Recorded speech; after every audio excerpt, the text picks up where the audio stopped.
Tashia Levy, thanks so much for coming in. And I hear you drove down with your mom from Maine today to talk, but you live in New York City now. Yes.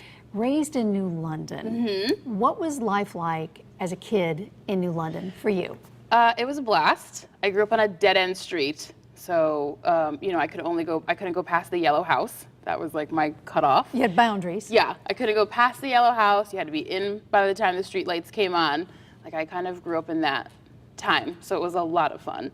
So you grow up, you go to high school there, you move to New York City to pursue acting, and you start writing, which is what I found as I'm horsing around on the internet all of the time, on Facebook, on Twitter, Instagram, and I find the fluffy vegan. Yep.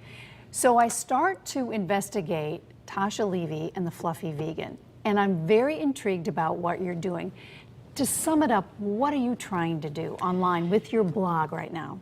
To sum it up, it really, fluffy is just my word that I use for like plus size or like pleasingly plump you could use. I just use fluffy.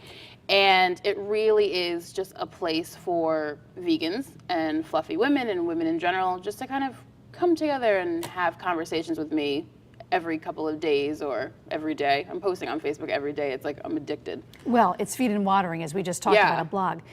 Why is it that you're standing up for gals who are, as you put it, fluffy? Yeah.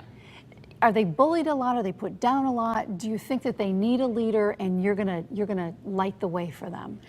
I don't know, because I think there's so many amazing women who have already just trailblazed this. I mean, if you look at celebrities like Queen Latifah, and I mean Oprah, you know, so there's fluffy faces out there. But they're getting on in age. We need new folks coming up like you. That is true. But there are tons of plus size fashion blogs now. I did a website years ago just kind of messing around before I tried to do anything serious. And you couldn't Google plus size like websites, they didn't exist. And now if you do it, it's like so many come up. And there's fashion bloggers and there's Instagrammers and there's, like you said, Twitter, and there's so much social media now. What are you trying to do though, as Tashia Levy? What are you trying to do? I think for me, it's just kind of taking the whole vegan thing, which I think when people think of somebody who is vegan, you don't necessarily tie that with someone who is fluffy. So take the whole fluffy thing, take the vegan thing, and just kind of put it together and put my funny, sassy spin on it, and just have it a place where it's comfy. And I don't necessarily just talk about fashion. I don't just talk about food or just talk about being a vegan or just talk about being fluffy. It's just kind of where I get to go and have a friendly conversation with people and hope that I get to kind of make a lady feel great about herself that day or post a quote on there and it changes their week. Or why vegan? Where did vegan come from? I don't know. No, I was vegetarian for years, and then in 2012 I kind of felt like a hypocrite, so I went vegan because I always did it for animals, and so technically I still was using animals because I was doing dairy and things like that, and eggs. So I went vegan in 2012, June. I just had my 2-year anniversary a couple weeks ago. And I asked you this, and you're getting your proteins, right? Because your mother will ask you this. Yeah, they do. You said to me when we were writing back and forth that you wanted to start something back in New London for gals, for fluffy friends. Yeah. Explain that to me, because I said to you, kids, women need role models. Yeah. More and more these days. So in your mind, what is it that you would like to do for young gals, fluffy gals, I guess, in your terminology, or all gals? All gals.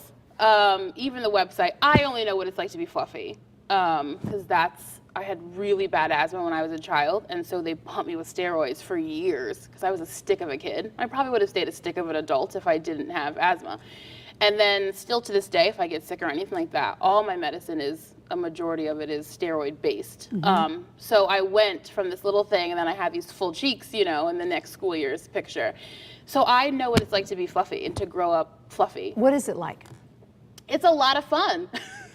But you have your some moments. People wouldn't say that. They would say, oh no, I'm bullied because I'm not a size 0 or a 4 or whatever it is. I think it's how you look at it. Did I have like the bullying part of it? Yeah.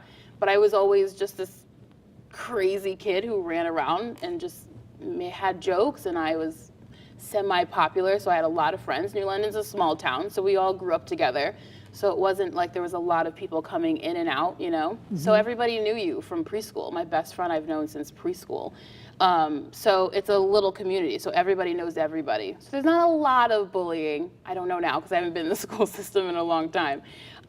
So for me, I have my share. I had my share, but I don't know. I had really great role models in my own family, and I just... If you have your share, and you said that you probably would have been very, very thin, if you had your share of bullying, it's very hurtful. Yeah. And I would say to you that you have an opportunity with this blog now to really have people have a voice talk to you. Yeah.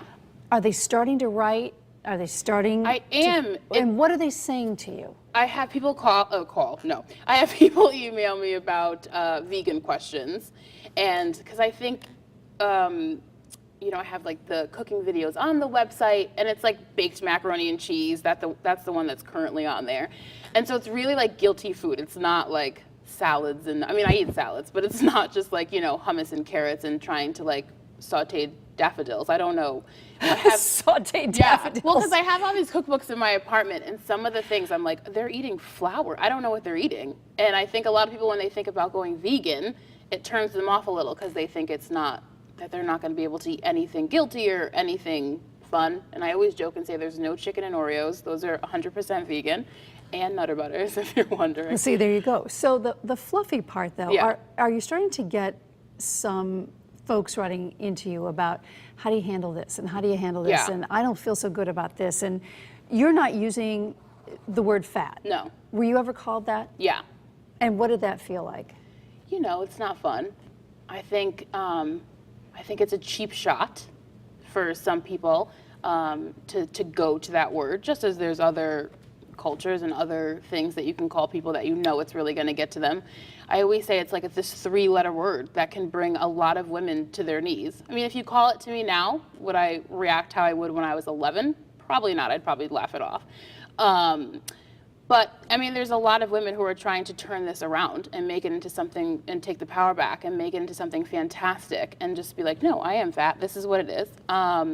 There's amazing women who do that. Just for me personally, the word is just I've never been a fan of it. So I don't say it, and I turned it to fluffy. So people writing you that are having the same experiences Yeah. that you did in those formative years, Yeah. 11, 12, 13, what are you telling them? Because you're kind of becoming an expert now, and you're taking on that role by putting yourself out there Yeah. with the fluffyvegan.com. Yeah. So what are you starting to tell folks? What are you starting to tell young women? I think probably almost every single day on Facebook or on the site, or I post a new post every week, it's about women knowing their self-worth. And the post that's currently on there, and I said, why would you put yourself on sale if you're always worth full price? So I think it's a personal thing first. I think you have to really kind of sit in the corner in little Tasha land, which I took my time and I did that, and know that you're 100% comfortable with yourself, and know that you 100% know exactly what you're worth. And then when people start to pick at you or to try to bring you down, it's not as easy. So I think that's the main thing that I always tell everybody. Know your worth, because everybody is worth something extraordinary. And I think women a lot of the times don't believe that. So I think it's important for it to be on posts or blogs or in fashion. There's a lot of fluffy women who don't think they can wear certain things, so there's all these great fashion blogs. And I think it's about the confident women kind of taking charge and standing up and saying, okay, I'll turn my life into a fishbowl if it will help 10 people. And that's how I look at it. I tell stories on there and go back and tell like sad stories of when I was a kid or something. And I've always said, if I think it will help one woman, then it was totally worth exposing that. Give me a sad story that you share with your readers that resonates with them, that you feel like you could maybe help somebody when they read it. I think the biggest thing for plus size women, for fluffy women, is that you really can be sexy and can be confident and don't have to ever answer any questions to that. It's not a front, it's not trying to conceal something. You really can just have a good time and be fun. And so that's the #1 thing. I wrote on there on the original blog before I turned it into a website, because it started out as a blog. And I was reading this book one time, and it was kind of like an autobiography on a woman that had like a a gastric bypass or one of those kind of surgeries. And to try to get thinner, to try to get the weight off, and right? she documented this, her whole experience, and she turned it into a book, and it's quite sad. I cried the entire time. But one of the lines really stuck out on me, and she said on there at her highest weight that she weighed 336 pounds. And she went through this whole craziness and how much she hated herself and like she wanted to die and all these things. And I just stopped at that because I did lose weight when I went vegan naturally because my diet and everything drastically changed. But at my highest weight, and I was 336, it was the same thing. And I remember thinking, gosh, am I going to tell everybody who reads this how much I weighed at my highest, where most women will never tell you, even if they weigh 120 pounds, you know, if they're gonna go 110, you know, you kind of aim it down, even if you're already small. So I think just being honest, I don't know if it's one particular story that people latch on to or they email. I think it's just about being honest and not being afraid to say what I'm gonna say. Where did you get your confidence? Who gave you your confidence? Were you born that way? Did your mom give it to you? Did your cousin give it to you? Where'd you find your confidence? I mean, I want to say I was born that way.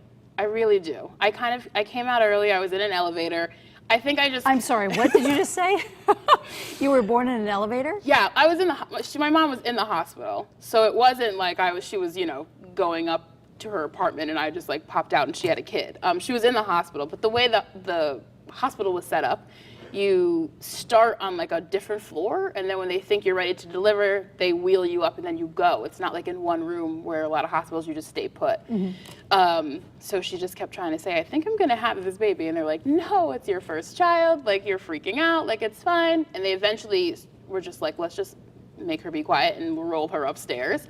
And so in the elevator, they just had a like emergency exit and get off on a random floor. So you were nearly born in the elevator. Nearly born in the elevator. But you were coming. I was coming. I was like, you know what? It's boring in here.